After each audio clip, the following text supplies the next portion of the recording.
And ladies and gentlemen of the jury, the prosecution is not going to get that man today. No, because I'm going to get him.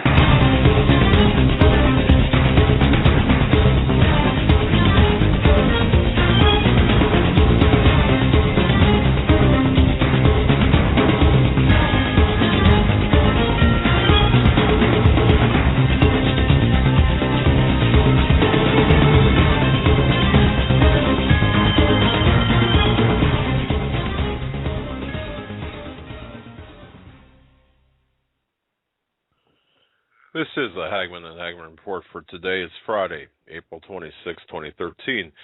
I'm Doug Hagmann. Co-host with me is my co-host, Joe Hagmann. Together we are the Hagmann and Hagmann Report, the premier father-son investigative radio team on the Internet. We are the Hagmann and Hagmann Report.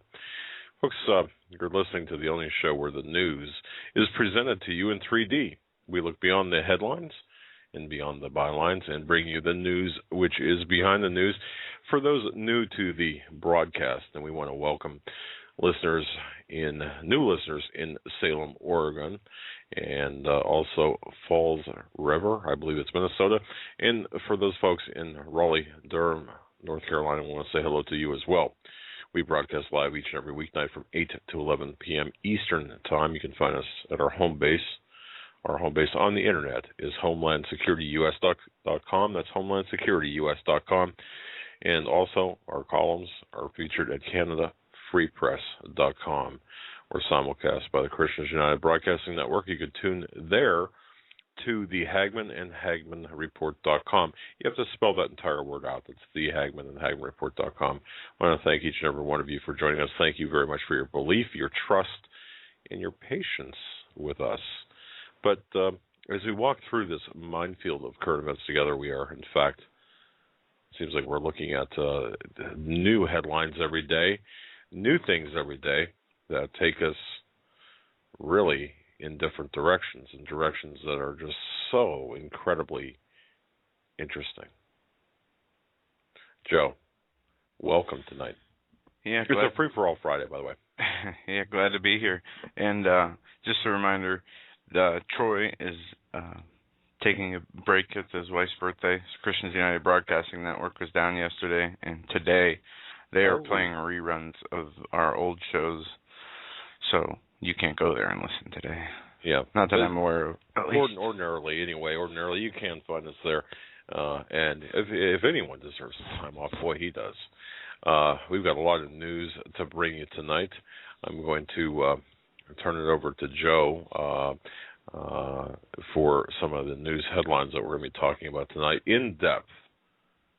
And let's just start. I was supposed to have news headlines ready? It's all right if you don't. No, I'm kidding. I do. And there is a lot of news to get to. First, we're going to talk about the GDP. The total U.S. debt to GDP is 105%. This is from Zero Hedge. Now that we have a first quarter estimate of Q1 GDP growth in both rate of change and absolute current dollar terms, we can finally assign the appropriate debt number, which we know on a daily basis, and which was $16 billion.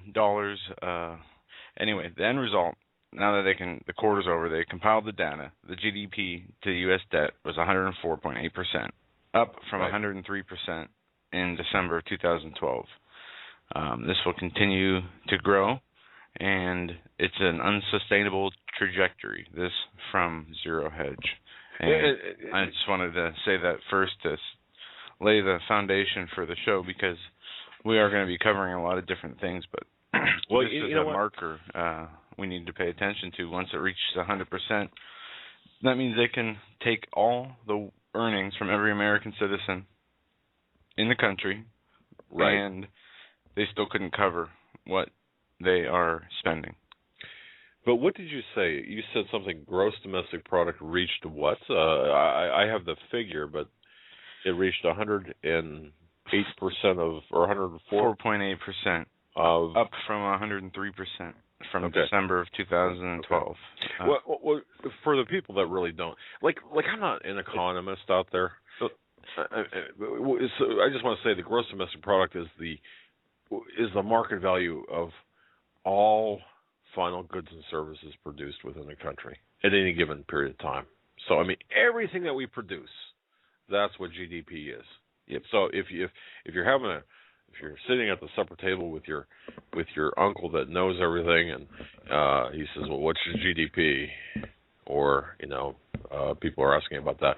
It's a very simply, it's just the value, the market value of all recognized or all final goods and services a country produces at any given time. So, and it's, I mean, very simply, that's it. So, domestic product. This goes on to say it would make the most insolvent Eurozone nations blush. And think about that. Look at the Eurozone, which is on the cusp, on the precipice of disaster, economic disaster. Well, at least the majority of the countries. And that statement, it would make the Eurozone blush. Let me tell you, that's pretty significant. But moving on. Product. Yeah, go ahead. Moving on is really a sad day for America and the image of the people of America. As Obama backed Planned Parenthood in political fights, he gave a speech today, and Obama vowed Friday to join Planned Parenthood in fighting against what he said are efforts by states to turn women's health rights back to the 1950s, before the Supreme Court legalized abortion nationwide. He singled out the GOP-governed states in North Dakota and Mississippi for criticism. When politicians try to turn Planned Parenthood into a punching bag, they're not just talking about you, Obama said, becoming the first sitting president to address the abortions rights group in person. They're talking about the millions of women who you serve. Also, in a chilling audio clip I'm going to play here, he said this. As long as we've got to fight to make sure women have access to quality, affordable health care, and as long as we've got to fight to protect a woman's right to make her own choices about her own health, I want you to know that you've also got a president who's going to be right there with you, fighting every step of the way. Thank you, Planned Parenthood. God bless you. God bless America. Thank you. That was President Obama. God bless Planned Parenthood? That's a rather frightening combination of words. You know, as Rush Limbaugh has always said, words mean things, and we've almost diminished. God bless you. It's a good thing he is not referring to the same well, Lord and Savior we refer to. You know, exactly. We had John Price on our program here some time ago. We're going to have him back. Of course, John Price, the author of The End of America. And we were talking about Planned Parenthood and how much we are, just how many abortions. I mean, it really is. Planned Parenthood really is the abortion mill that people deny that it is. I mean, don't you think? Isn't Planned Parenthood one of the... During his speech, 12-minute speech, 7.6 babies were aborted.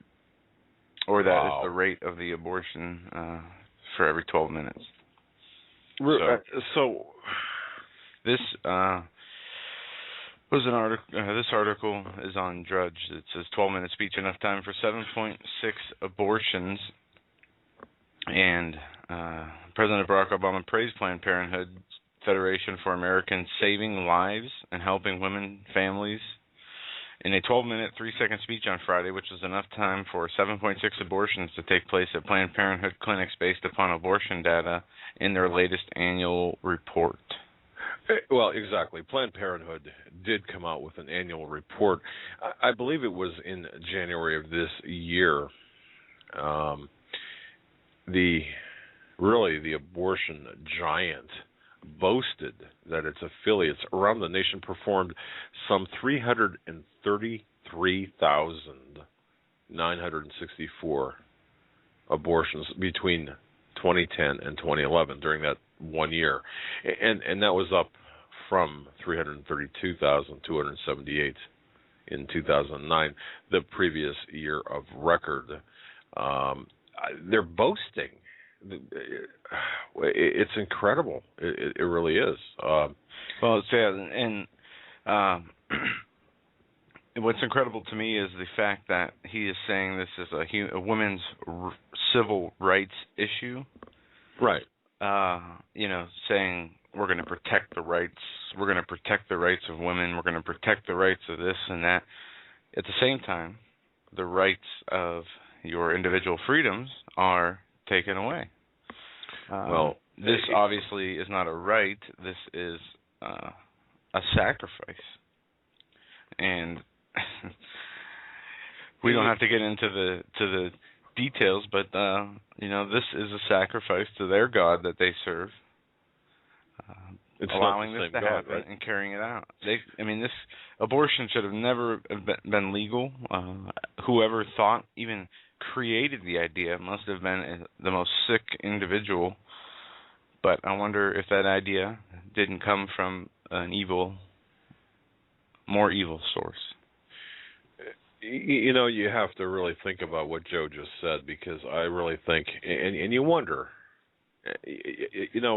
first of all, the abortion preys on blacks, on the minorities, and rarely do I ever cite race for anything here and during this program, but really, if the biggest losers, with respect to, or the biggest victims, I should say, the largest sector of victims would be the minorities, because I believe statistics would bear out they have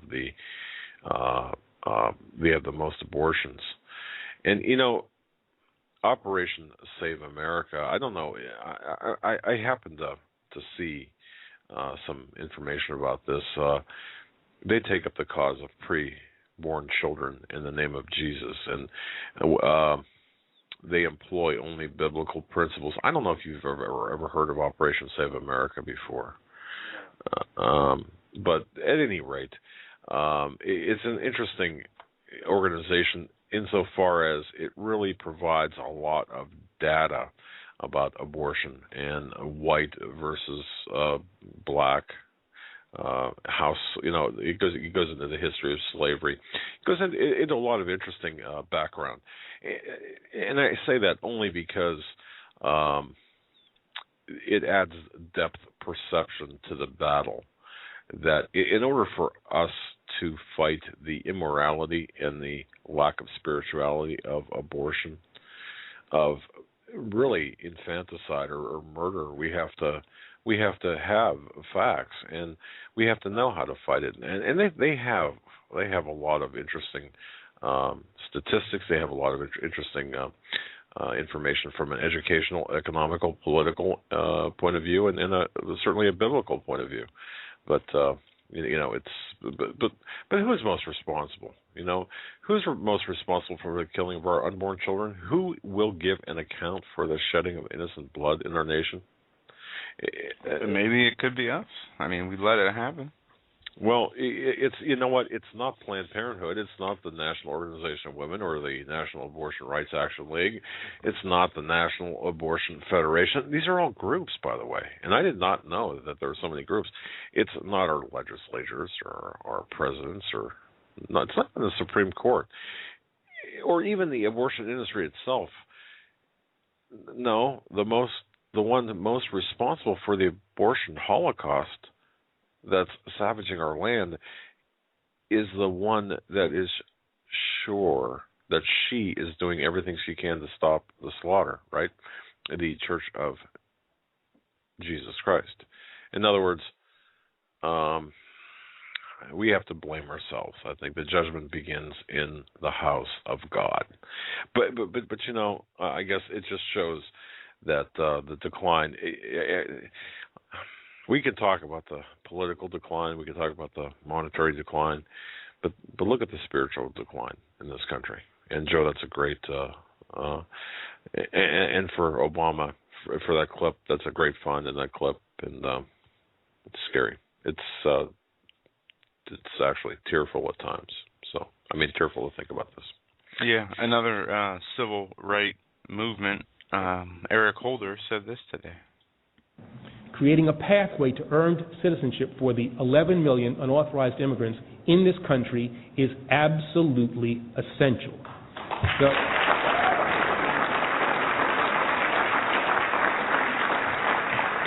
The way we treat our friends and neighbors who are undocumented, by creating a mechanism for them to earn citizenship and to move out of the shadows, transcends the issue of immigration status. This is a matter of civil and human rights. It is about who we are as a nation, and it goes to the core of our treasured American principle of equal opportunity. Now, like many of you... So everything is a civil rights issue except for those who allegedly already are supposed to have them. Then yours are taken away, and rights are given to those who, In this free-for-all Friday, I'd like to point out that something that Joe pointed out yesterday, and perhaps it was not heard. And I want to say thanks, Joe, for pointing this out. Did you know, ladies and gentlemen, that a government watchdog agency is reporting that the Department of Agriculture is promoting food stamp benefits to illegal immigrants, people in this country illegally? Judicial Watch. Judicial Watchdog. They show a Spanish language agricultural document flyer given to the Mexican embassy in Washington that informs Mexicans living in the U.S. illegally about the fact that they don't have to declare their immigration status. They don't have to say where they're from or if they're here illegally to receive benefits for children born in the U.S. under the Supplemental Nutrition Assistance Program, SNAP. But essentially what they're saying is you don't have to disclose anything. You don't have to divulge any information regarding your immigration status. So this is truly, folks, the Cloward-Piven strategy at work. And we talk about Cloward-Piven too. And I really think that we have to keep in mind especially now, how Cloward-Piven is really affecting all of us. This is part of it. Yeah, I want to jump on another story about rights here, and then I want to talk about something else. Banning homeschooling does not violate rights. That, according to the U.S. Attorney General's office. This is a few months old. This is from February. Something that I missed and thought needed to be talked about. Having immersed myself for about 8 days in writing a brief for a certain family, a German homeschooling family who fled the United States for political asylum. This is an article here written by Michael Ferris. I wanted to share some insights I gained into the view of our government toward the rights of homeschooling parents in general. You will benefit from some context. The U.S. law of asylum allows a refugee to stay in the United States permanently if he can show that he's being persecuted for one of several specific reasons. Among these are religious reasons or being a part of a particular social group. Most asylum cases there is some guesswork necessary to figure out government's true motive, but not in this case. The Supreme Court of Germany declared that the purpose of the German ban on homeschooling was to counteract the development of religious and philosophically motivated parallel societies. Yep. Wow. The writer goes on to say this sounds elegant perhaps at its core, but frightening. It is a frightening concept. Now, it's thought control, it's belief control, it's a totalitarianism system dressed up politically in a politically correct logo. Now, they are the U.S. Attorney General. Now, think of this is something that Germany did. Mm-hmm. Absolutely, they did. Now they're doing it here, as they are saying that this is not a violation of your rights to say you have to send your kids to a government school, and it's happening in the U.S. This is all about control. It's about control. It's not about anything else but control. It's about the indoctrination of your children. And we, as you said, as you pointed out, Joe, any responsible historical text on Nazi Germany shows exactly how they took over the children. They took over the children. And what was it? Melissa Harris Perry from, I believe it was MSNBC, saying making the irresponsible statements that she said about the children really don't belong to the families. They belong to the community at large. And, she doubled down on that as well, on her statement as well. And this is the mindset of these people. Yeah, this article goes on to say, the United States Supreme Court has made it very clear in the past that religious freedom is an individual right, yet our current government does not seem to understand this. Huh. That's what the article states. But I think they understand very well what they're doing. Well, I think they not only understand it, I think this is what they want to do. Obviously, removing the kids from their parents and subjecting them to the environments of public schools takes away the parent's ability to shape the child's mind in a proper way. Instead, they will be put through the public school system, really the government school system, which is filled with lies, propaganda, tolerance of things that are not tolerable, and so on and so on. Well, yeah, exactly. Eliminating your right to choose, they continue to do this, and they're going to continue. Now they're saying, this article goes on to say, it is important that Americans stand up for rights. In doing so, we can have a voice. But what says, while the United States government says that homeschooling is a mutable choice, they're saying that it's a characteristic that a government can legally coerce you to change. In other words, you have no protected right to choose the education for your children. Our nation could remove your ability to homeschool, and your choice would be mutable, since the government has the authority to force you to implement their wishes. Unbelievable. I just want to go back to Melissa Harris Perry, who was talking about the children. What this is back earlier this month, where she came out. I still have the clip, I think, uploaded. Okay. Well, you know what? If you do, let's play that to remind listeners to what the collective mindset of the progressives are, if you've got it handy.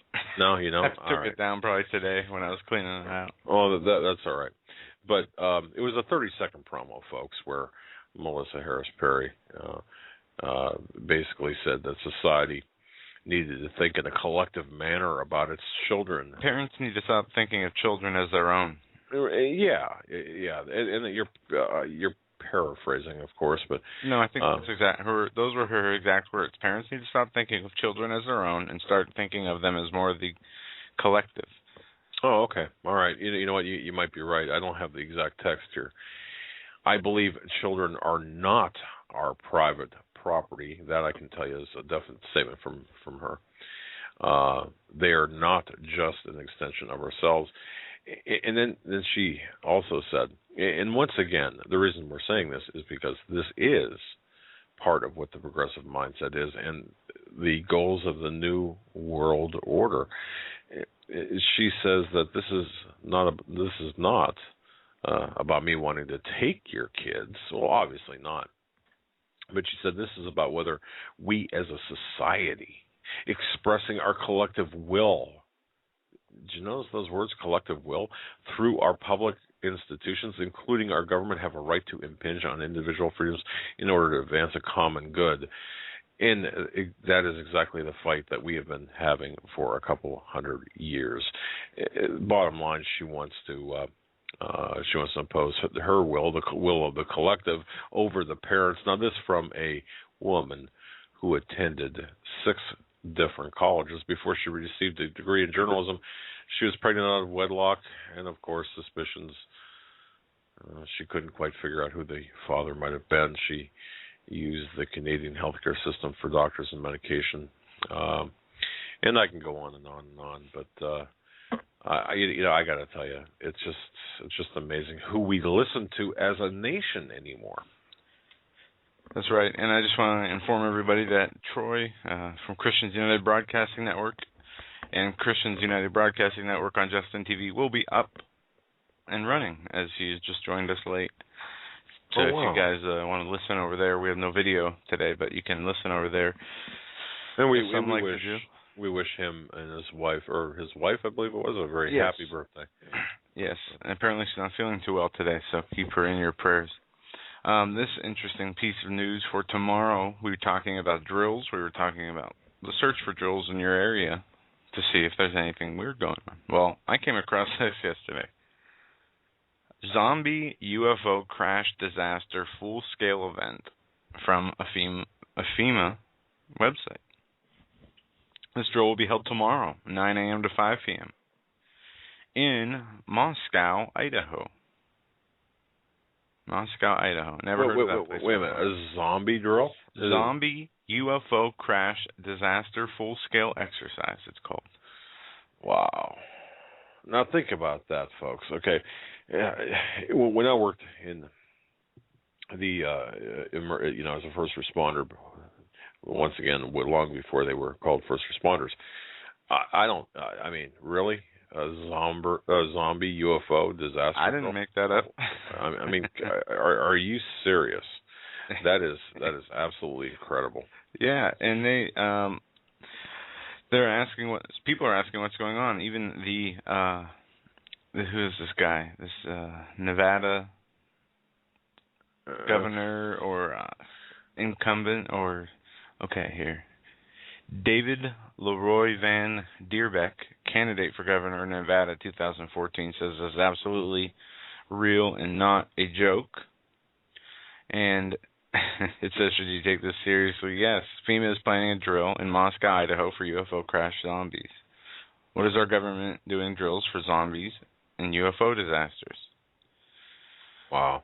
Wow. I mean, just wow, really. It's going to involve 100 participants in Moscow, Idaho, and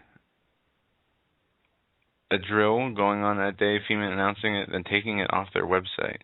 So they've, I guess, taken it down, but I have it up right here, and I'm going to put it in the chat room. I was just opening my Skype here, so I'll send that over to the studio computer. Some other random things that we should be asking ourselves in the wake of all of the news and this being a free-for-all Friday. Has Watertown made warrantless searches the new normal? Yeah. You got to ask yourself, okay? I mean, that's one question. I want also, too, to mention this, talks to revive gun control legislation are quietly underway on Capitol Hill as a bipartisan group of senators seeks a way to bridge the differences.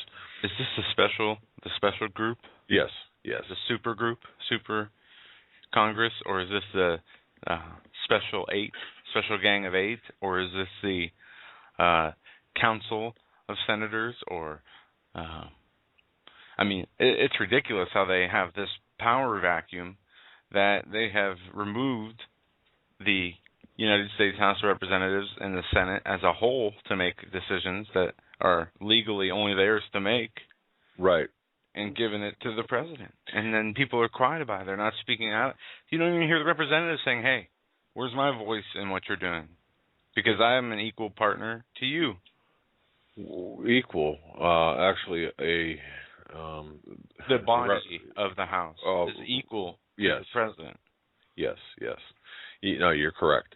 Well, look, what the legislators are doing right now in Washington, they're using a lot of the lessons learned back in the 80s and 90s and those over the Brady bill that failed in Congress a number of times before ultimately passing. They're using that as kind of a template, and they're working from both sides of the aisle. They are identifying senators who might be willing to change their votes and support a background check system with fewer loopholes. They're looking to build a national campaign that would better harness overwhelming public support for background checks, which, by the way, many national polls put at near 90% approval. Now, I'm not sure about that number. That's a number that the New York Times talks about. But Senator Joe Manchin, and he's from West Virginia, and Patrick Toomey, they've been talking recently about how they could persuade more senators to support the bill to expand background checks. So this is going on behind the scenes. It's not gone away, and it's not going to go away, folks. So just please understand that. And that brings me to another issue.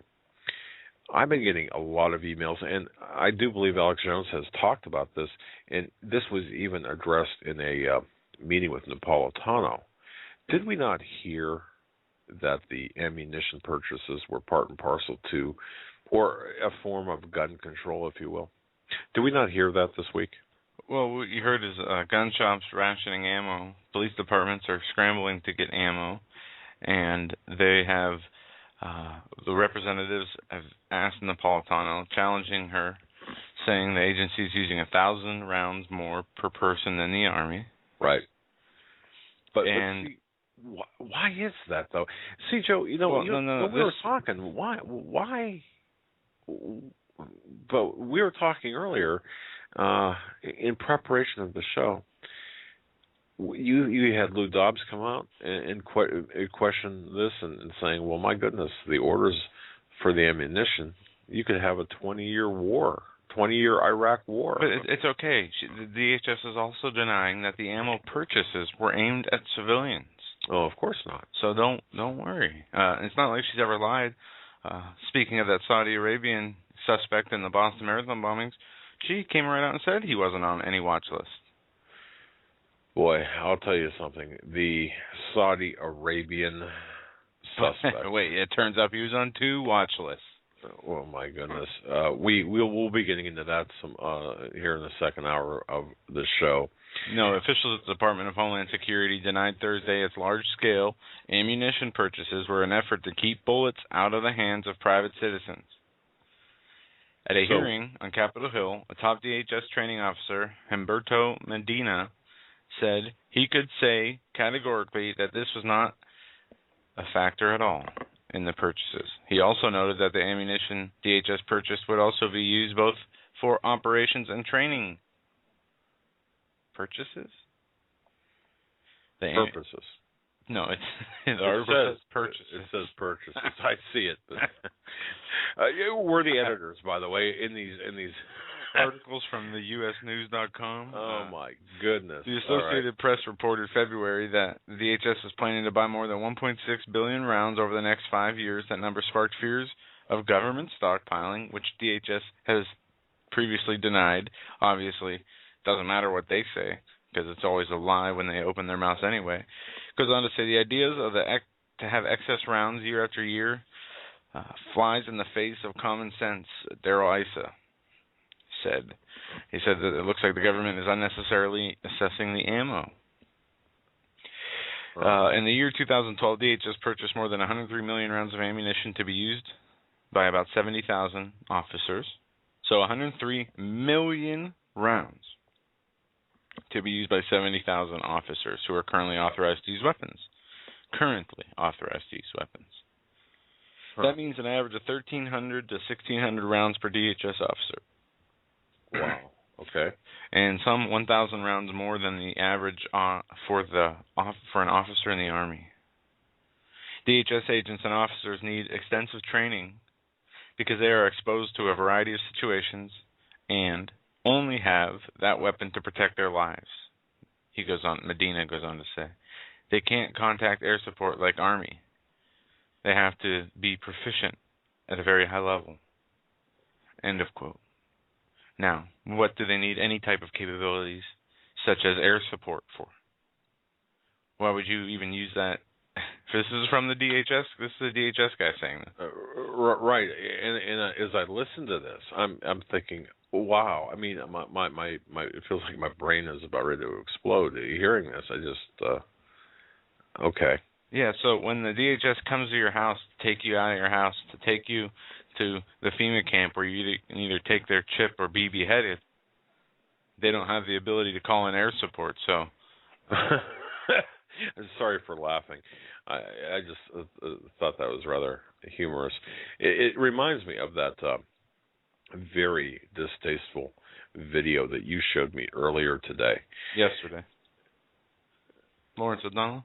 Yeah, wasn't that today? No, that's your infection talking. Okay, sorry about that. but it was a very offensive video. I thought it was.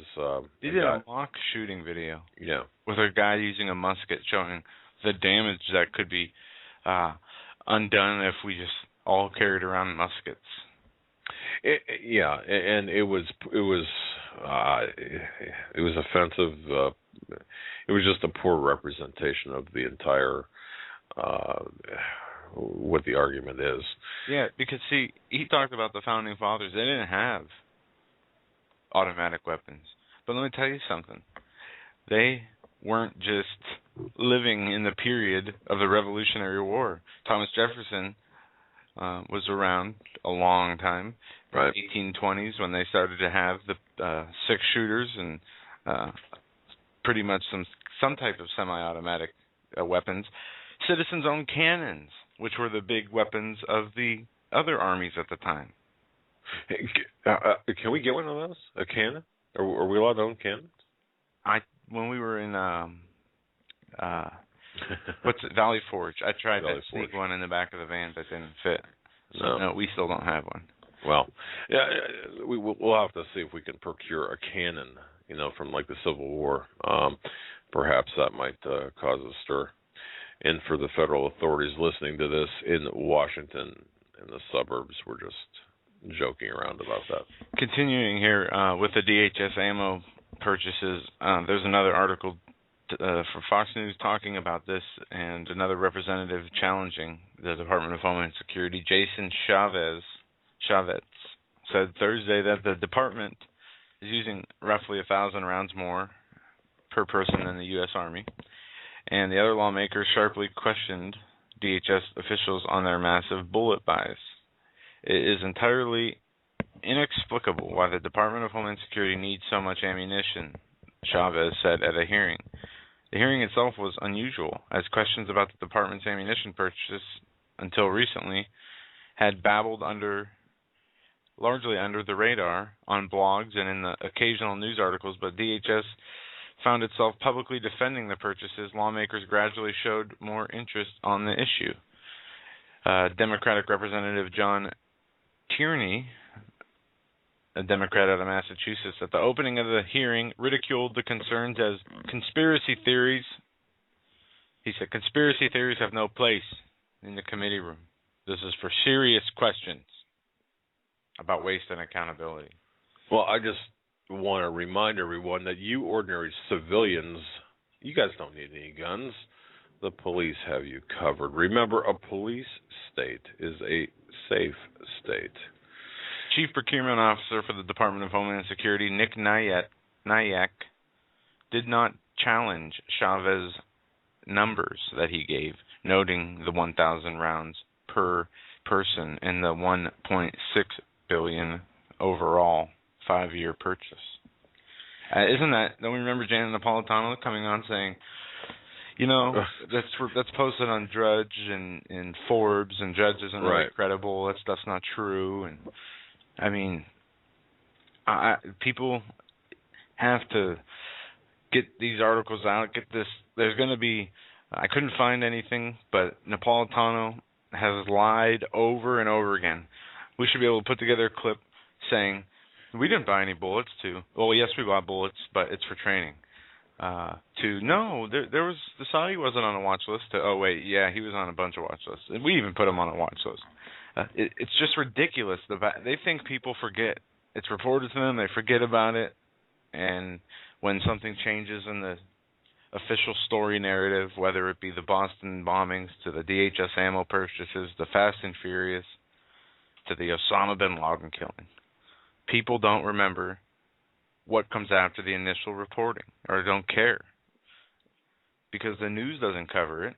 You're not going to hear on MSNBC how Janet, or really Fox News, how Janet Napolitano lied about the Saudi Arabian. Are you hearing that? No, because Fox News is owned partly by Saudi Arabia. Yes, folks, and that's very important to understand. And like I said in the second hour, we're going to be talking about that Saudi national and the importance of that. But yeah, it's you don't hear. Look, with respect to the ammunition,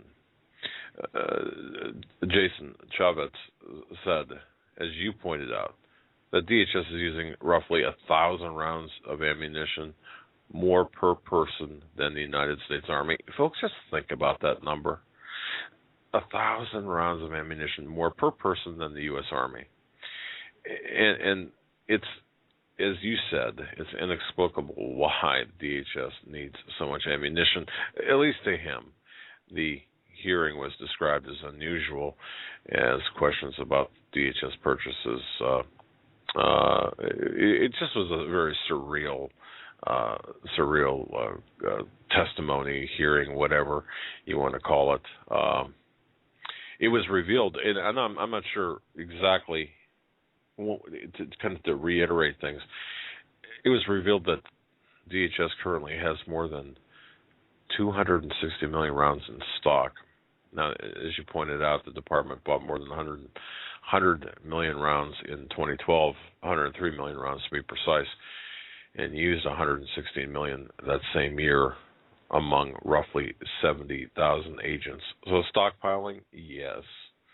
And it goes on to say that they use not that many, they purchased roughly on average 100 million rounds a year.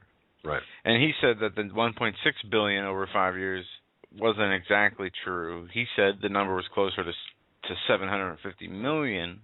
Yeah, you know what? I saw that though, and I could not find any basis to back up that number. No, and these numbers are put together by the DHS's own purchasing orders. Yeah, right. But it doesn't just because he says it's not true doesn't make it what he says true, and it just goes to show you this long track of lies our government feeds us, from the Department of Homeland Security to the EPA to every inch crevice of we see people on TV talking to us. It's always to lie to us or to try to change the way we initially think about something or change our perspective on things. Have you, by the way, has anyone attempted to buy 22 long rifles or 9mm ammunition? Now, I know that in certain spots you can find some stores, some outdoors, sporting stores or whatever, that do have inventories, limited inventories, but they usually limit you to 1 or 2 boxes. Their prices are higher. But if you're looking for 22 long rifles, 9mm, no, I'll tell you, it's extremely difficult to find, and you're paying a premium for them. So, just be advised that. In fact, I sent you an article earlier about was it from Zero Hedge, perhaps? I don't remember the origin of the article. Here, let me look it up here, because I think it's very important, because it does make some interesting connections, or there are some similarities here between the precious metals, and I suppose now lead, brass, whatever would be considered a precious metal, but the accessibility, the availability of these. I mean, it's absolutely incredible. Let me find this article here, because it's very important. And here it is, right here. I really think it's important. Let me grab this. Unprecedented shortage of ammo, physical gold, and physical silver. This is by Michael Snyder. A couple of things here, real quick.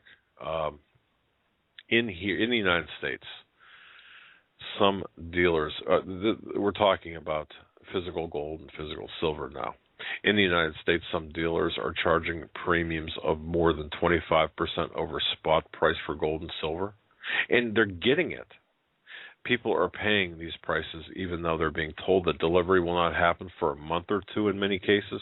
That's about gold and silver now, folks.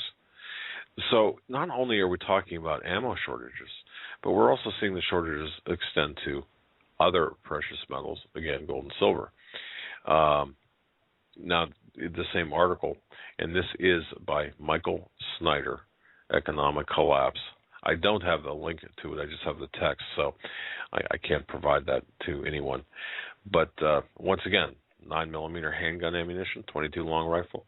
They're hard to find in quantity, and the few places that have it are charging a premium rate. And listen to this. Oh, but yeah, many gun owners trying to find ammunition by going on the internet.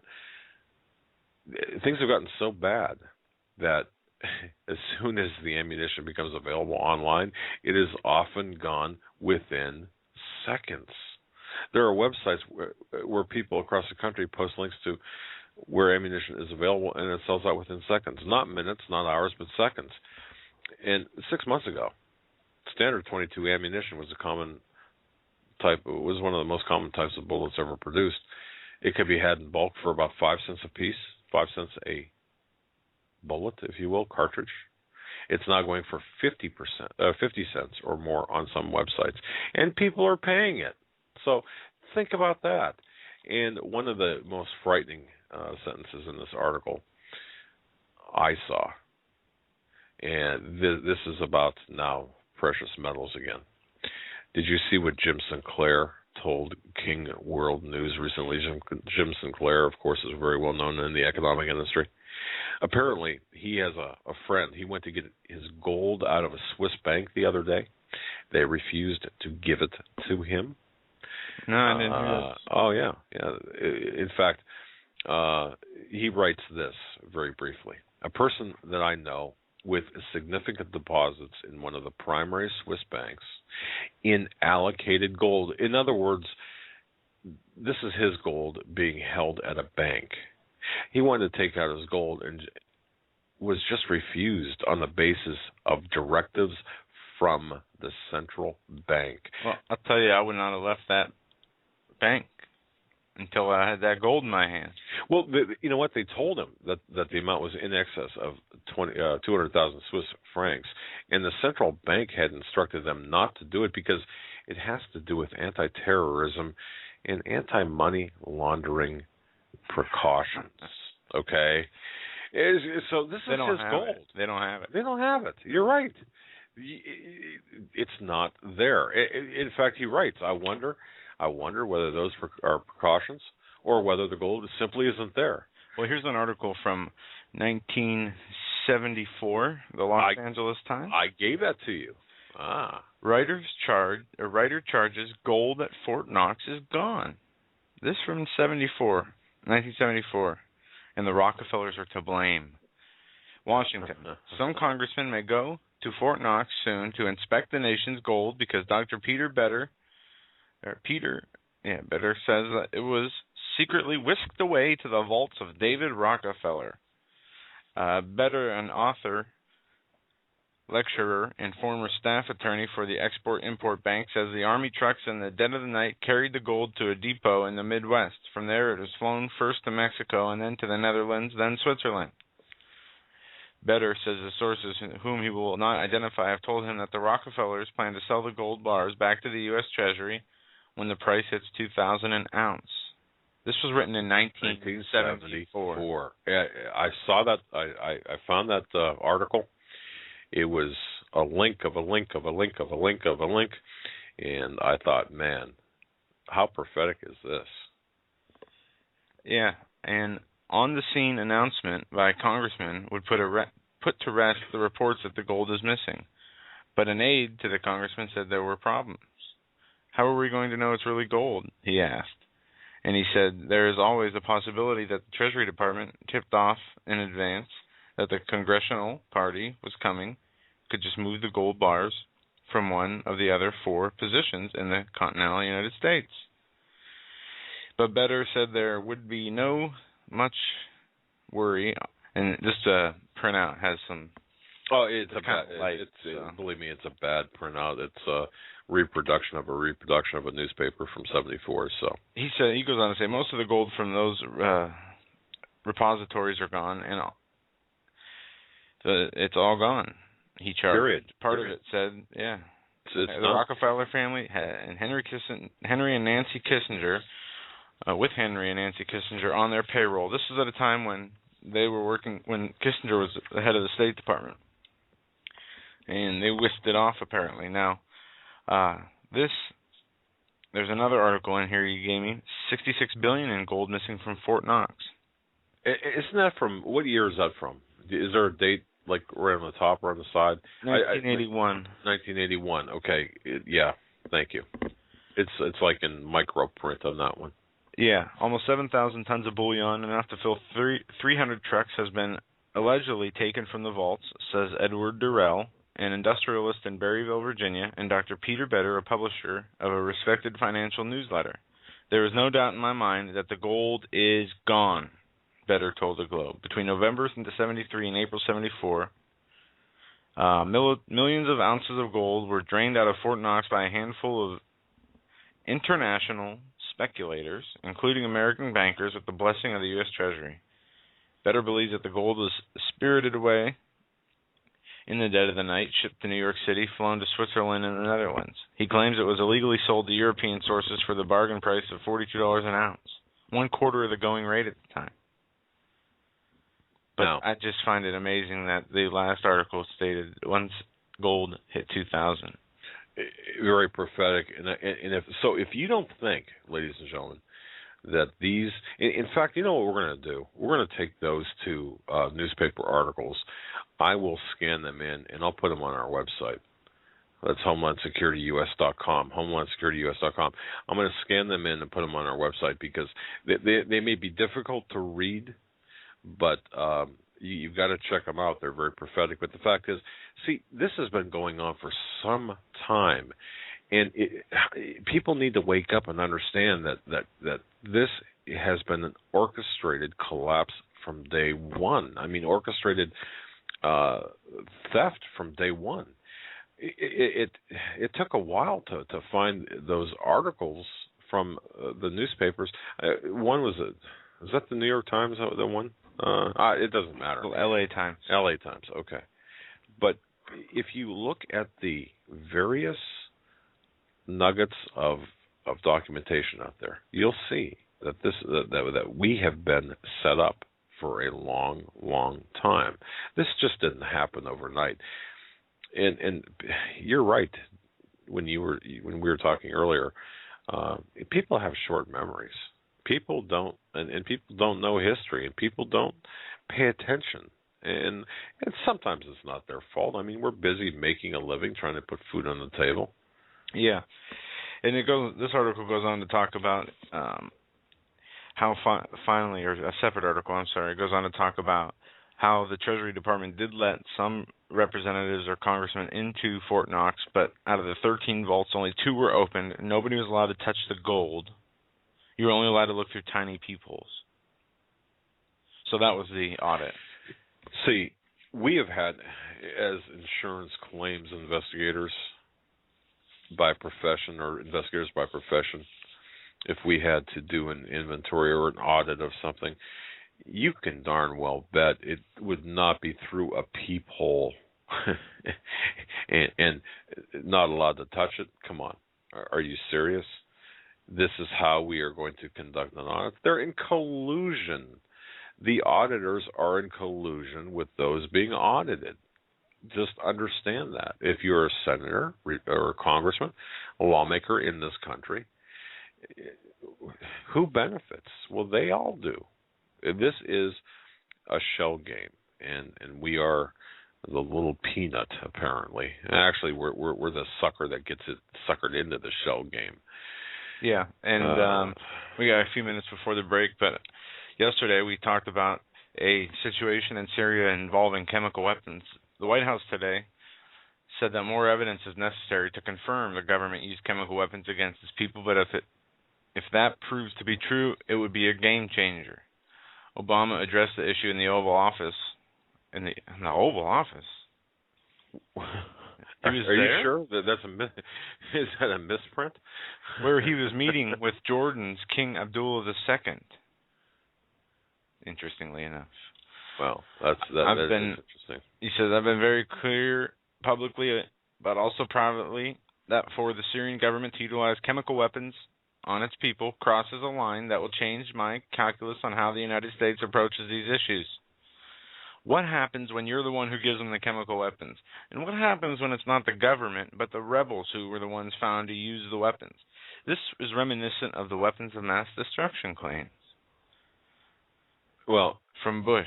It's all can't be confirmed. It can never be. I mean, at least we know this much. There's a civil war going on in Syria. The United States started it. They are funding Al-Qaeda over there. Yep. And everything that has been told to us about Syria is a lie. And it's so bad that we have representatives in our Senate like John McCain and Lindsey Graham who openly advocate to fund the Al-Qaeda rebels. We have a president who ships money to them and to the Muslim Brotherhood tanks, planes, probably the assault rifles they confiscate from veterans when they come back from duty, and their grandmother's, retirement money. It's just sickening. Well, they still can't confirm if it was chemical weapons were used. They can't confirm who used them. They just don't know. But yesterday, I thought they had strong evidence. I keep hearing the word. They have good evidence, tough evidence, strong evidence. Now they're not so sure. Well, I got to tell you, you're going to see something happen in Syria that's going to involve NATO. I mean, this is what it's all about. And folks, I'm attempting to author an article, to write an article, and I'm really having a hard time with this. In the 2 minutes we have before the break, let me explain my problem. Okay, sometimes I don't know. Sometimes as a writer, an investigator, and a writer, you're attempting to write a report, or you're attempting to write an article to get a point across. The point is this: remember, in April 2009, we saw Barack Hussein Obama bow very deeply to the Saudi royal king. Remember that bow? And conservatives, were they up in arms. In fact, Michelle Malkin, one of the conservatives that was up in arms, described this deep bow to the Saudi Arabian King Abdullah at the G20 meeting, described it as more of a hillbilly gaffe than anything else. Well, that suggests that bow was just nothing more than Obama's ineptitude. And the reason I'm concentrating on this bow is because of a couple of things, and I just connect some random dots here. You know, MSNBC's. Have you heard their motto? MSNBC's their motto or their tagline: "Lean forward." It's kind of a play off of "move forward." But if you folks, you can research the origins of that. And I suggest you do. Kind of as a homework assignment, if you want to dig a little deeper on your own, research the origins of lean forward or move forward and find out where they really originate. But I'm attempting to write an article where the subject is basically every day is a full moon over America, because isn't it a matter of perspective, a bow? Depending on which side of the person you're on, you're either getting a full moon, pardon me for being crass, or you're the recipient of the bow. But the bow is so deep. But see, here's what people fail to realize: we're getting the full moon as Americans, as citizens, as taxpayers. by this president every single day. Benghazi, the economic situation, the gas and oil situation, the energy production in this country, all of this is a result of this deep bow to the Saudis. We are doing the bidding for the Saudis. I am really having a hard time putting this together. I want to provide the information, but it seems like people are turning off their minds. And I was talking with a very good friend of mine who said, articles sometimes that have facts in them, and they're very valid facts, and they're full of information. They're like an elephant, or a pink. We'll say a pink elephant. In a room of pink elephants, it's hard to pick out the right pink elephant, and he's correct. But so I was trying to take a different approach and saying, America is being mooned every day because we are in fact tied at the hip to Saudi Arabia, and as I've said before, we are doing the heavy lifting for Saudi Arabia, and Saudi Arabia is a tool of the globalists. Are they not? Of course they are. But we are in complete subjugation to Saudi Arabia, whether it's Benghazi. And how many times can I possibly write this? And folks, if I get one more email from you folks, or not from you folks, but from somebody saying, "Well, this is a failed kidnapping, a failed stage kidnapping attempt," no, it wasn't. Benghazi, I'm referring to now. No, it wasn't. But at any rate, what I'm trying to do is really educate people to the fact that we're doing the bidding for Saudi Arabia. We're providing the blood. Just imagine this, being a parent and sending your child to the service. Who is your child actually working for? The red, white, and blue, the Stars and Stripes of America. The people who are chanting "Rah, Rah, USA," number one, as the suspect in the bombing is arrested. Or were they working for the Americans?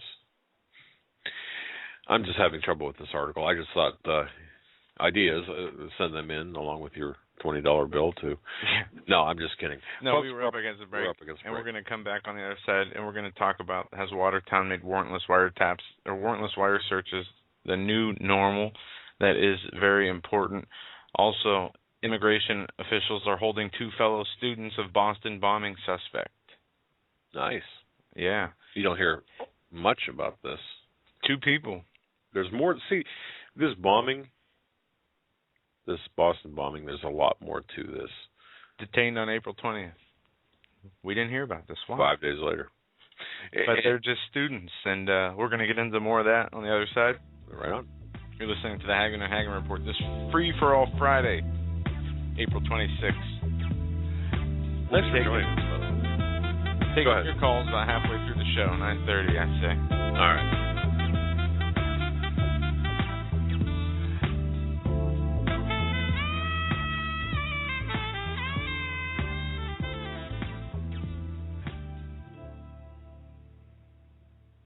Hi folks, Doug Hagmann here. You might know me as the co-host from the Hagmann and Hagmann Report, or as a frequent guest on Coast to Coast AM with George Norrie. If you're like me, you're tired and confused over today's headlines. You just don't know where to turn for accurate, concise information about really what's going on, what's truly going on in today's society. If you don't know where to turn for accurate, well-researched, and properly vetted news, I've got a suggestion. In fact, it's a requirement. Bookmark Canada Free Press. That's CanadaFreePress.com on the internet. It's just not for Canada. It's for news across the world. Judy McLeod, founding editor, has put together a vast array of talented writers like Kelly O'Connell, Daniel Greenfield, Dr. Eileen Johnson-Powell, a lot of guest columnists, very talented writers. Folks, that's Canada Free Press at CanadaFreePress.com. Now mobile friendly. Follow on Facebook, because without America, there is no free world. You better wake up fast and listen to this, America. The Obama campaign has launched attack squads disguised as truth teams dedicated to intimidating and silencing all political dissent carried over the internet that criticizes the Marxist Obama. Truth Squad specifically focused on covering up Obama's endless trail of lies, corruption, and subversion, and using the Gestapo power of our own government to police and censor the Internet and shut down websites that dare to carry the real truth about Obama's Marxist coup. Remember the names of these Gestapo-style agencies that work right there in your neighborhood: KeepingHisWord.com, KeepingGOPHonest.com, and AttackWatch.com. KGB, SS, and Gestapo-style police-state gangster organizations at work to silence the important voices of patriot dissent, some of which have already been shut down by Obama's orders. Adolf Hitler would have been proud. We're the 21st century Tea Party patriots. Survival of the fittest. In any and all situations, survival is your number one priority. That requires being tough and thinking smart. And the folks at Freeze Dry Guy are going to help you do just that. They have the long-range patrol ration entrees, what they call the Brick Pack. When you're in survival mode, it is absolutely the best item for your survival pack or bug-out bag. You can go farther, faster, and carry more food with the LRP cold weather ration entrees. Not only do these long-lasting, durable entrees help sustain you or your family through the harshest environment or situation, they are by far the most delicious of their kind. No contest. With a variety of tasty entrees, you can't beat the LRP Brick Packs. Let Freeze Dry Guy help you in your survival situations. Go to freezedryguy.com. That's freezedryguy.com, or call 866-404-3663. That's 866-404-FOOD.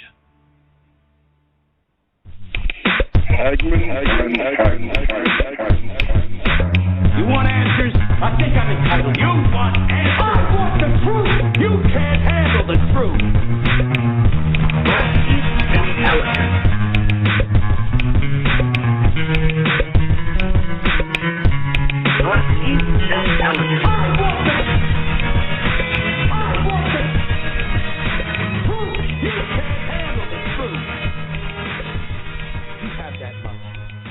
Welcome back, ladies and gentlemen, to hour number 2 of this Friday edition of the Hagmann and Hagmann Report. Before we get into the news, more news content, a special announcement Sunday. We are having a special show with Pastor David Langford and Steve Quayle. It will be... It's deja vu? Wait a minute. No, deja vu. yeah, we just had a show with them. No, but this one... I guess Pastor Langford felt the need to come on and talk about from captivity and bondage to freedom and deliverance. This is going to be a very encouraging... If you're discouraged spiritually and emotionally, I was talking to Steve Quayle, or actually he was talking to me this morning, and he said this will be a show if you're discouraged and if you are just don't know what to do, if you're beside yourself. And a lot of people have that distressed factor. Tune in Sunday night, 9 to midnight. Listen to David Langford, because it's imperative we get our spiritual acts together. That's ACTS, not AX. The spiritual acts together. We need to get ourselves together. And this is going to be encouraging for those of us out there just wandering. And I just want to thank... And Pastor Langford is just a marvelous speaker. My goodness. Very powerful. Very, very powerful getting his message across. Very powerful speaker indeed. All right. Have warrantless searches become the new norm? That is the question posed here in the C News article. The whole notion of the police manhunt is not a new American phenomenon. Cops chase bad guys, corner bad guys. Sometimes they give up quietly. Sometimes they go down in a blaze of glory. But we've always had rules of engagement when it came to law enforcement and their interaction with the general public. It appears that has all been thrown out the window in the aftermath of the Boston Marathon terror bombing and the subsequent police chase in Cambridge, Massachusetts, that came to a screeching halt in Watertown. Seemingly, for the first time in the United States, we witnessed paramilitary, garbled law enforcement personnel forcing residents out of their homes at gunpoint, sometimes using menacing language. Because of the hysteria that comes after any terror event, the American people wanted the perpetrators caught, and in doing so appeared to allow to have their rights against unlawful search and seizure not to be suspended, but removed. How many times have you watched cops dramas on television where police had a good idea of where a bad guy was, but weren't sure and came to the door and asked permission to come inside and have a look around? The only time they ever bashed the door down is when they absolutely knew the bad guys were in there. If there was ever any doubt, they would wait for a court order from a judge. Did not happen this time. Police came to people's homes, ordered them to leave immediately at the point of a gun, and entered their place of residence. So this article goes on to say it right. It's never consensual when a person is asking you for something at the point of a gun. Well, is this what it appears to be, and that is the conditioning of the American public, the psyche to accept this type of behavior? And I think it is. And it's, people argue, well, it was a false flag, or no, it wasn't. Does it, in this context only, does it matter? No. What matters is the blowback. Again, in this context only, of course it matters in the broader sense, but what's the end result here? What's the end game? Well, the end game is what Joe just went through. I mean, people. Yeah. Now, it goes on to say, when citizens are searched by pat-down, rousted out of their homes, they end up thanking the police with blind understanding. The government has essentially found an acceptable means to take more of our rights away, even without one policeman having cast a vote. Thank you. Vote. Yeah, you're in your onesies and you're out on your yard. It's 37 degrees, and you're staring down the barrel of an AR-15, and you've got a SWAT team surrounding you, and you're thanking the police. And it ends here. If the government can order us to stay in our homes, it looks like it can throw us out anytime it wants, at the point of a gun. And think of this.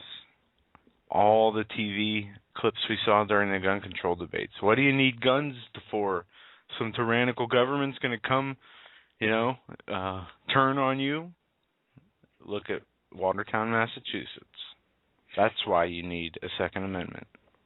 That's why you need a uninfringed Second Amendment. The rationalization. And isn't this what we're talking about, folks? This Boston lockdown, this rationalization of this type of behavior. You see photographs of police sitting atop Hummer-like vehicles and attired in paramilitary dress. It's the rage out there. I mean, hey, if you don't have BDUs and some boots and a helmet, then you just don't fit in anymore, apparently. But it's really becoming impossible, is it not, to tell the difference between police and combat soldiers?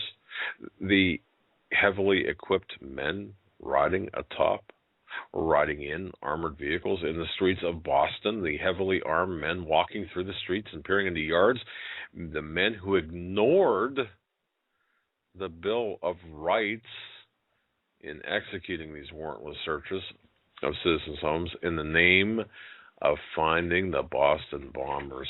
And, if for no other reason, ladies and gentlemen, we need the real, true, honest-to-God, unbiased, unvarnished truth about what the heck happened in Boston.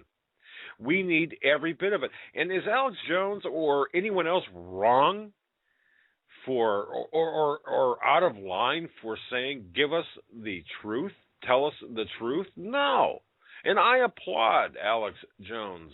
I applaud anyone who questions the official story, because it's obvious we're being lied to.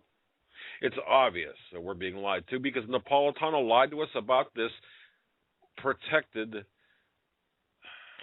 Well, in the words of Bill O'Reilly, shut up, you conspiracy theorist. Oh, hey, Bill. I wouldn't walk across the street to shake your hand. Here's the thing. by the way, where's NPR? I mean, shouldn't NPR be having fits? But anyway, the shelter in place that was enforced, is this the new normal? This is unprecedented. In my view, we are witnessing history change or not history, but we are witnessing things change right before our very eyes. And in fact, if we accept this without question, what in the heck is wrong with us? Really? If you're listening to this program for the first time and you're saying, well, it was the police doing their jobs. Well, really? I mean, we've been surrendering liberty for safety. Alleged safety. Well, that's at right. The hands. The illusion of safety. Right. No, and we're not. It's being taken away from us, the liberty. Right. Right. They're stealing the liberties under the pretext of safety. And when you have now people being labeled and marginalized in the way they are, Chuck Baldwin said this: before you incarcerate a large number of people, you must marginalize or label them as the enemy. And aren't we seeing that, obviously, with the situation with all these reports coming out saying, hey, Christians are terrorists. People who believe in the Second Amendment are dangerous. People who stand up for the right to a baby's life not to be aborted in her mother's womb are crazy conspiracy theorists who are dangerous, radical, and the biggest threat to our country. Well, I just want to go back, though. Where's the outrage? Where is the outrage that we as Americans were prisoners, were made prisoners in our own homes, the entire city, basically, of Boston?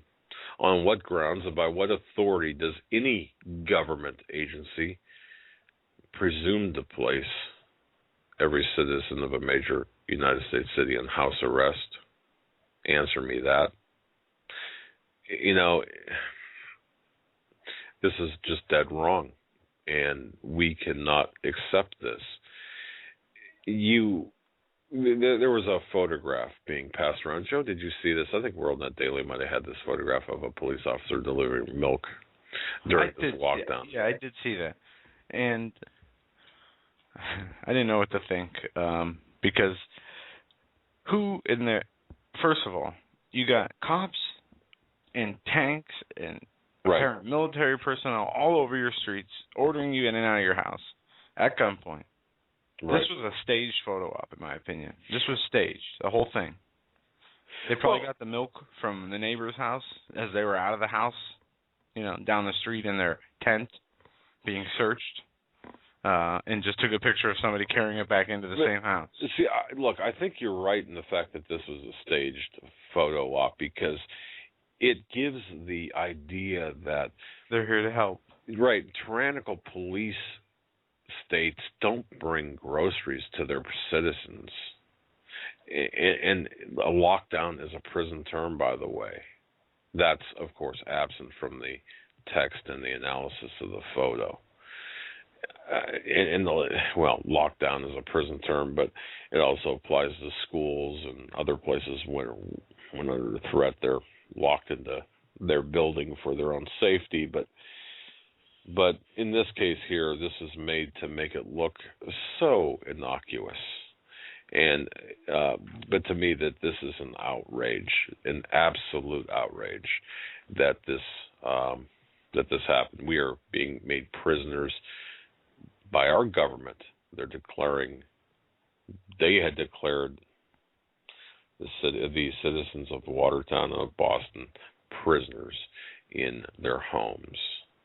And this should be shouted from every rooftop of America that this will not be accepted. It's a government out of control, a government that uses, the weapons of war that are talked about by Chrissy Matthews and others to treat its citizens like inmates in a national gulag of the progressive New World Order totalitarian. It's them. It's that mindset. I was not going to finish that sentence. It is, and it is that mindset and that reaction that will only increase the speed in which these people carry out their reorganization or getting rid of us people here taking up space on this globe. Because if you can get neighborhoods of people to leave their house willingly, searching for one 19-year-old allegedly injured person who's running away, not armed. Right. No evidence of his guilt ever shown. And he's already deemed guilty by the public, thanks to the mainstream corporate media, pretty much leaving any further investigation into, except from alternative media, into the Saudi connection, into what really happened there. And another event, something else will come up just as fast to take our minds off it. Just like people were focused on Sandy Hook, now the Boston thing happened, Sandy Hook goes away, Boston's here. I have to say, remember Benghazi, and you know,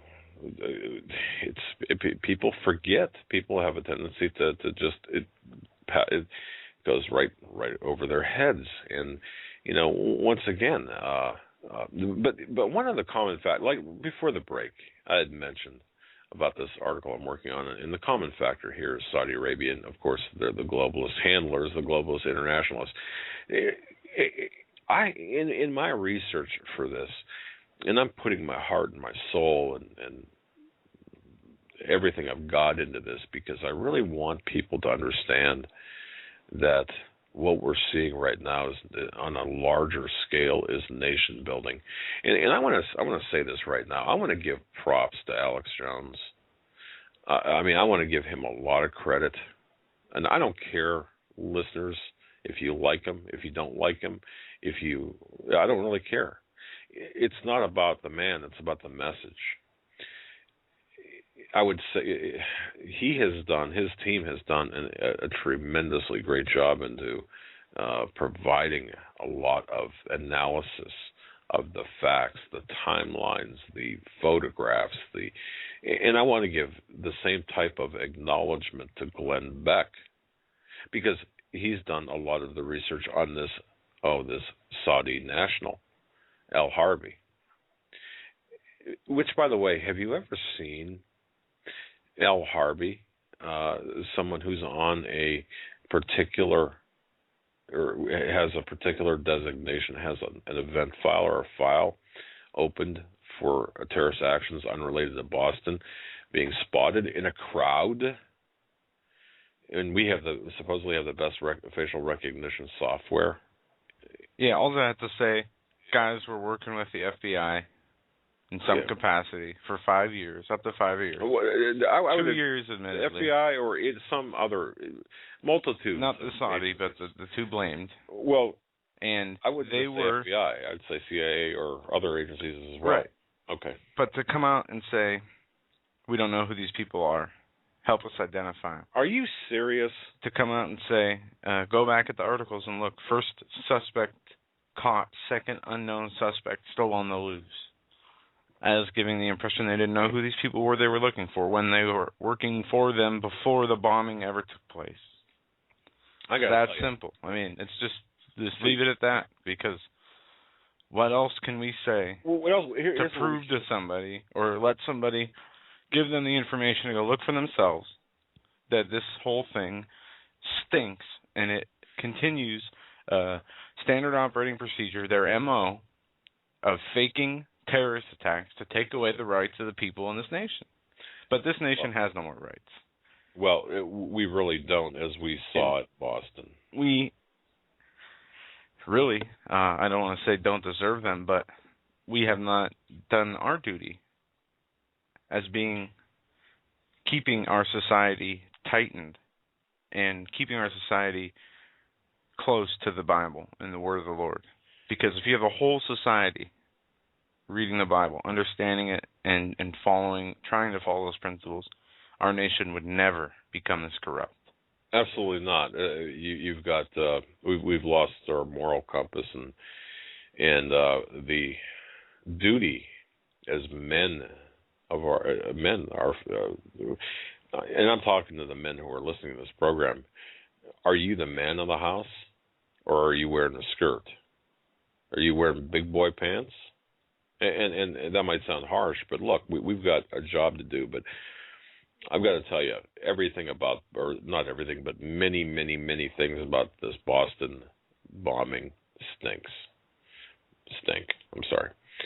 There are, whether it be from those people there present on the finish line to that military man that was pulled away. I think Rob Dew's a relative of Rob Dew from InfoWars. Right before it was not allowed to finish the race. What did they know? Also, the photographs. It's since come out that Russia warned us of something like this happening, or warned of these people. Well, yes, but however much that plays into this whole theater, because this is what this is a big show they put on. They're not these aren't real events that are carried out, not all the time. I mean, look, more often than not, they end up being contained, controlled events. It's based on information close to me. The older brother went to Russia, by the way, on a passport, was outed by the Russians. This was working for one of our intelligence agencies, was outed by the Russians and came back on a different passport. Okay, that should tell a lot of people that right away there's something wrong with this official story. And a good friend of mine, and folks think about this as well, a good friend of mine had involved in these issues, said what we need is a special grand jury to investigate this before the evidence is gone to some landfill in China somewhere. Gee, does that ring a bell? Look, we need to understand. We need the honest to God truth over what happened in Boston. We need the truth about Sandy Hook. And are we wrong to be asking these questions? Of course not. Of course not. Folks, listen to me. Without the truth, we're not going to, if we're seeking freedom, or if we're seeking, freedom. If we're seeking the freedoms that are delineated by the Constitution and Bill of Rights, then we need the truth, because we need to understand how they're dismantling these freedoms and using this against us. It's only right to understand this. It's necessary to understand this. So yes, we're going to be hitting this hard. But once again, we don't have to be the first out with the information. We just have to be correct. So I give, going back to what I said, I give Alex Jones a lot of credit for what he's done, and I give Glenn Beck a lot of credit for what he's done. But in the end, it's the Saudis that we are answering to, and it goes back to the article I'm writing. It's a deep bow that was taken back in April of 2009, and he has bowed to the Saudis, the Obama administration, Obama himself, the Clinton, the State Department, and the intelligence agencies, or our intelligence agencies, are all morphing with the Saudi intelligence agencies and working hand in hand, doing their dirty work. This is what's taking place. We are, when I've said we're a captured operation, those aren't my words. Those are somebody from inside the intelligence agency. We're a captured operation. Captured by who? Well, by the globalists, but specifically by Saudi Arabia, who are operatives of the globalists. So this is what's taking place. Look at the bigger picture. This is the problem. We're not thinking big enough. The lie is huge. We have to understand the lie is huge, and we're not thinking big enough. That's it's just incredible to me. I don't know, and it also involves the economy as well. It's an orchestrated takedown of the dollar, and I never did finish that article too. In what venue, in what context, in what situation does it make sense to, quote, kill the dollar, kill our national currency? That's treason, isn't it? It's I could probably take it back to the 1792 Coinage Act, where when you do that to a national currency, you should be hung for it. hung by the neck until dead. I believe, if convicted, it's treasonous. And to our Sunday show headline, out of captivity and bondage, or from captivity and bondage into freedom and deliverance. We need our faith to be stronger now more than ever. Things could change in a way that we never expected it nor prepared for it. And even if we did prepare or expect something to happen, it's going to look a lot different when it does happen than what we ever thought. By the way, I just want to thank Robert, Marianne, Gene, Jeff, and a few others for that article. The link to the article, Unprecedented Shortages of Ammo, Physical Gold, and Physical Silver. It's Michael Snyder. The link is the economiccollapseblog.com. That's the economiccollapseblog.com. Thank you so much, folks, for sending that to me. Wow. Yeah, and as I was saying, the faith we have has to be unwavering. We could be put in a situation where we might think we are in a dream or a different whole reality. And I named the show tonight, Perspective versus Reality. Yeah. There's a big difference for all of us, because my perspective isn't the same as Susie in the chat room, or Dave, or my dad, even though our realities could all be the exact same. We all perceive things. No, I have the real reality. You just have the... Right.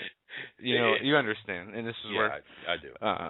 People get their... a lot of times they have preconceived notions, or they were taught differently, but on the same issues.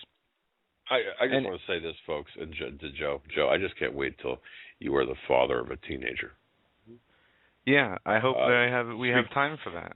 Speaking about reality, and those with teenagers or have raised teenagers, you know exactly what I'm talking about, especially in terms of reality. I didn't mean to get you off of your flow there, but I had to say that because I know that someone who's listening is probably chuckling right now over that statement. But go ahead, Joe. What were you saying now that I took you totally off track? Much to the upsetting of someone who emailed me about that. But go ahead. No, we need to understand that we can't count on things of this world. We can't count on the food we have stored up or have in our cupboards. Well, we can't count, not ultimately. Not for a spiritual salvation, no. You let me. All right, I'll go on ahead. Okay, I'm going to shut up now. Because what I'm getting at is spiritual justification. And this is something I wanted to bring up tonight. People, we all do it. We all justify things in our head that aren't right, that we do. Whether it be eating at a fast food restaurant. You know you shouldn't do it, but, well, I don't have time to cook. I'm in a hurry. I got to stop here and we'll get some fast food. We do the same thing in our spiritual world. And at least I do. If you're like me, you do too. And it's not, I want to say it's a human habit. It's a habit of our brain, or the way we are wired almost, or it has become a habit. And we have to be careful, because we cannot it's bad enough to try to justify a wrongdoing such as stealing or anything, like from a store. We'll use that example, stealing a candy bar from a store. Well, I don't have money. Well, you could have asked. And a lot of people always say, if you just asked for it, I would have gave it to you. The same thing we do in our spiritual world. We think things are going to be a certain way, and sometimes we justify our actions, or we justify our thoughts and our actions instead of repenting, instead of saying, God, I screwed up, I'm sorry, please forgive me, we say, well, you know what, that's not really that bad. Look at what they're doing over here. There's a lot of people out there that think like that. And it is something that needs to be addressed if you do, because it is very damaging. When you are living in sin, yet through your own twisted and perverted justification think you're not, it can lead to real big problems. And we need to make sure we are of one mind, one body, and always seeking perfection. Because when we become stagnant or take a step back and don't realize it and fix it, we are setting ourselves up for disaster. And that brings me to the next point, which I would like to ask everybody again to pray for Brother Marcus this weekend and the family that he's going to go see on Sunday, as he needs prayers of strength and boldness to help cast out these demons that are plaguing this family, and that the family turns to the Lord. Because we need people of the Lord to pray for these things. And there is power in prayer. And he sends his thanks, and he will be, I'll be communicating with him hopefully sometime this weekend, and I will tell him all the support he has. But we need to stand strong in our faith and beliefs and not waver on that. Because when we're presented with a choice of death or a microchip, or however that's going to play out, is your weak flesh going to override your faith? I know it sounds crazy to a lot of people, but that's immediately where your mind will go, is that justification. Well, at least I'll be able to stay alive longer and preach to other people. But by that time, the preaching will be useless. Because for whatever that chip does to you, whatever that beast system does to you, you can't be turned back. So I just wanted to say that. No matter what situation we're put in, we have to have strong enough faith that it will never waver, even at the point of a gun or down the barrel of a gun, no matter what. And you know something, you mentioned something too about the chip and about, there's been so much discussion about the changing of DNA. I've gotten so many emails about the microchipping process. Look, I don't have all the answers, certainly. I know Pastor Begley we had on talking about the microchipping process. I would urge everyone who's interested in that particular aspect of things, please listen to me carefully, because I think this is extremely important. When you're looking at the larger picture of microchipping, well, no, let me rephrase that. When you're looking at the larger picture of DNA, period, I would urge everyone to read the article, Life as an Investigator is Like a Box of Chocolates. It's available on HomelandSecurityUS.com and SteveQuayle.com. Read that, and after you get done reading it, think about it, and then read it again. Print it out. Think about it. Life as an Investigator is Like a Box of Chocolates. If you're interested in the DNA aspect of things, because, you know, and another thing as well, I'm a big picture kind of guy. All right, which is one reason I have gone from, and I used to do this. Contacts to glasses? Okay. Those big glasses. Yeah, I was thinking, I happened to see a picture of me from I think it was 1980, and I had, honest to God, glasses that covered half my head, but it was 1978 or something like that. I don't know. But I'm a big picture kind of guy, and to look at the big picture of what goes on, you know, it's kind of like going to a doctor. You go to your PCP. If you've got gastrointestinal problems, he'll send you to somebody like a GI, gastrointestinal doctor. If you've got kidney problems, he'll send you to a kidney doctor, whatever, urologist, and so on. We have to consult. I mean, Joe and I consult experts as well, experts in their field, people who have been proven in their field to be at the tops of their games.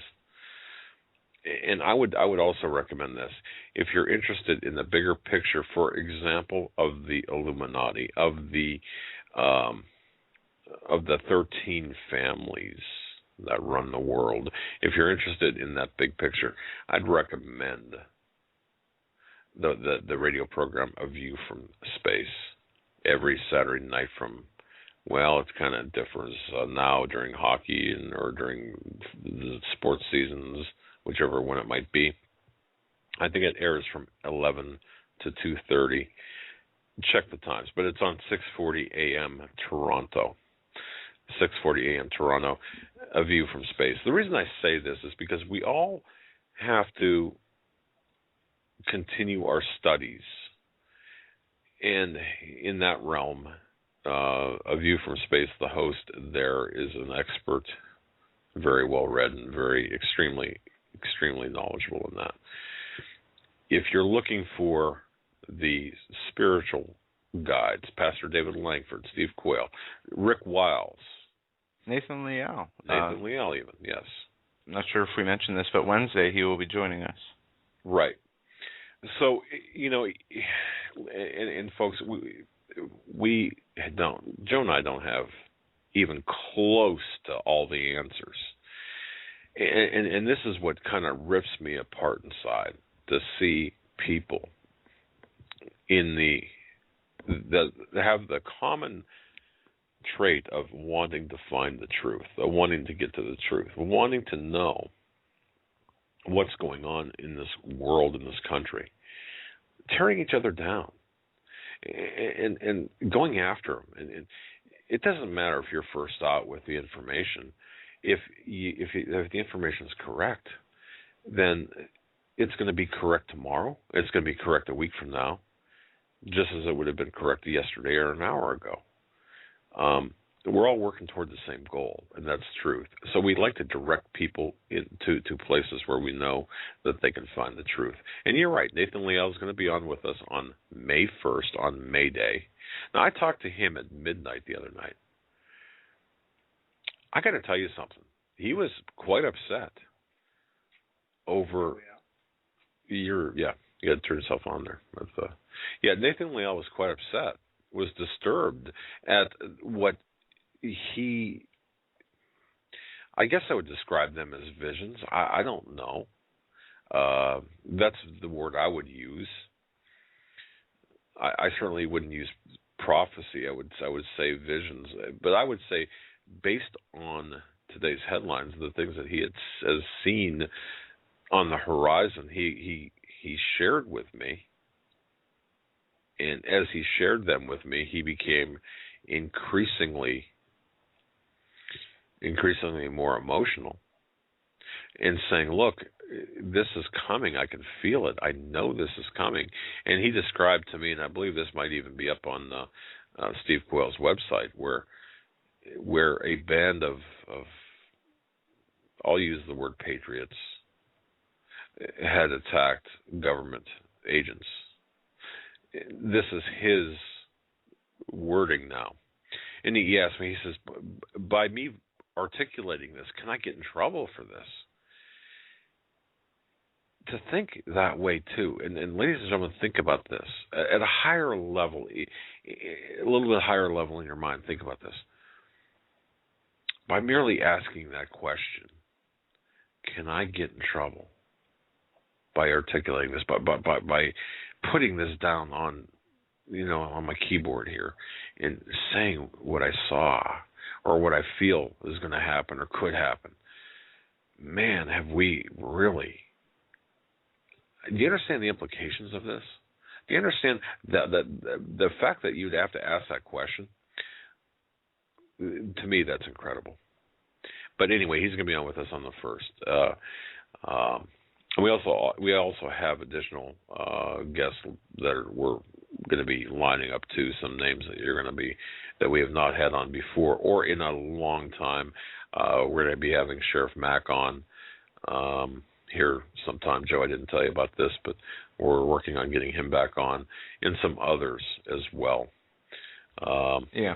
So, but the folks, just so Nathan Liao. But we do consult experts. Like I said, A View from Space, 6:40 a.m. Toronto. And by the way, ladies and gentlemen, if you do, and you can Google search.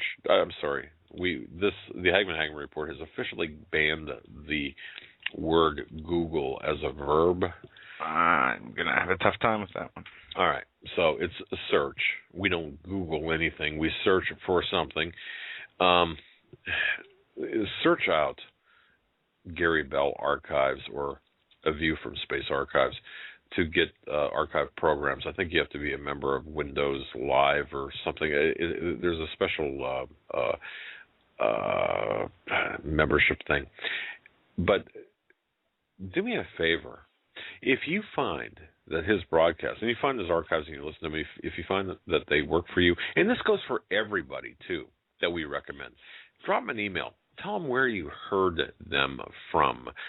Tell them, let them know that we talked them up. And the reason is we like to network. And by networking, we can become stronger. So when things do go down, we can actually be right there and more of a formidable force than by ourselves. And this is all part of it. So, Joe, what else we got on the plate here? Because I've got a ton of things. What else we got on the plate? Last night, before our show was cut off, we were talking with Michael. He had called in and was sharing his insight. Right. And that got cut off. And what I'm going to do is call him back right now, and we're going to talk with him so he can finish what it is he was talking about. And all right, we can get the rest of the story, because those of you who did not hear yesterday's episode, pretty much for the last 45 minutes of the 2-hour show, at least the last 45 minutes, we were talking with Michael. And I went back and listened to part of it. It was fantastic. But we're calling him now. And, all right. I'm excited to hear what he has to say. Because is he expecting you to call, or is this going to be like No, he's not. No, of course he is. Okay. Hello? There we go. Good evening, Michael. You're live on the Hagmann Report. And I want to apologize for last night.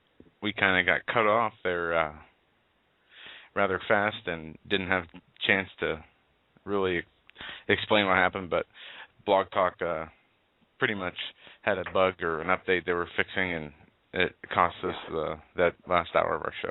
Which we've been assured, by the way, ladies and gentlemen, everything is going to be back to normal. The last 9 days have been such a tremendous pain for us, and but we've been assured that through their things it's been repaired. Michael. Yes. We're going to turn the floor over to you to pick up where you left off last night. Do you remember where you left off? It was kind of at an interesting point during the conversation.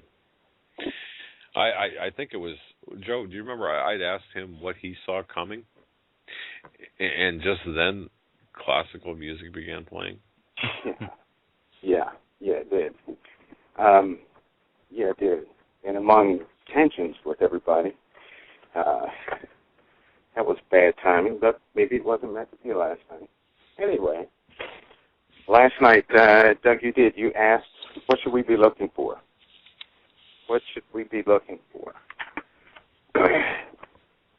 I'm kicking people out of here, guys. Have to have my privacy. Anyway, I noticed today there were discussions both here and overseas regarding, I guess you could call them super stages, which will certainly increase military movement all over the place. I want to reiterate last night, though, this is very important.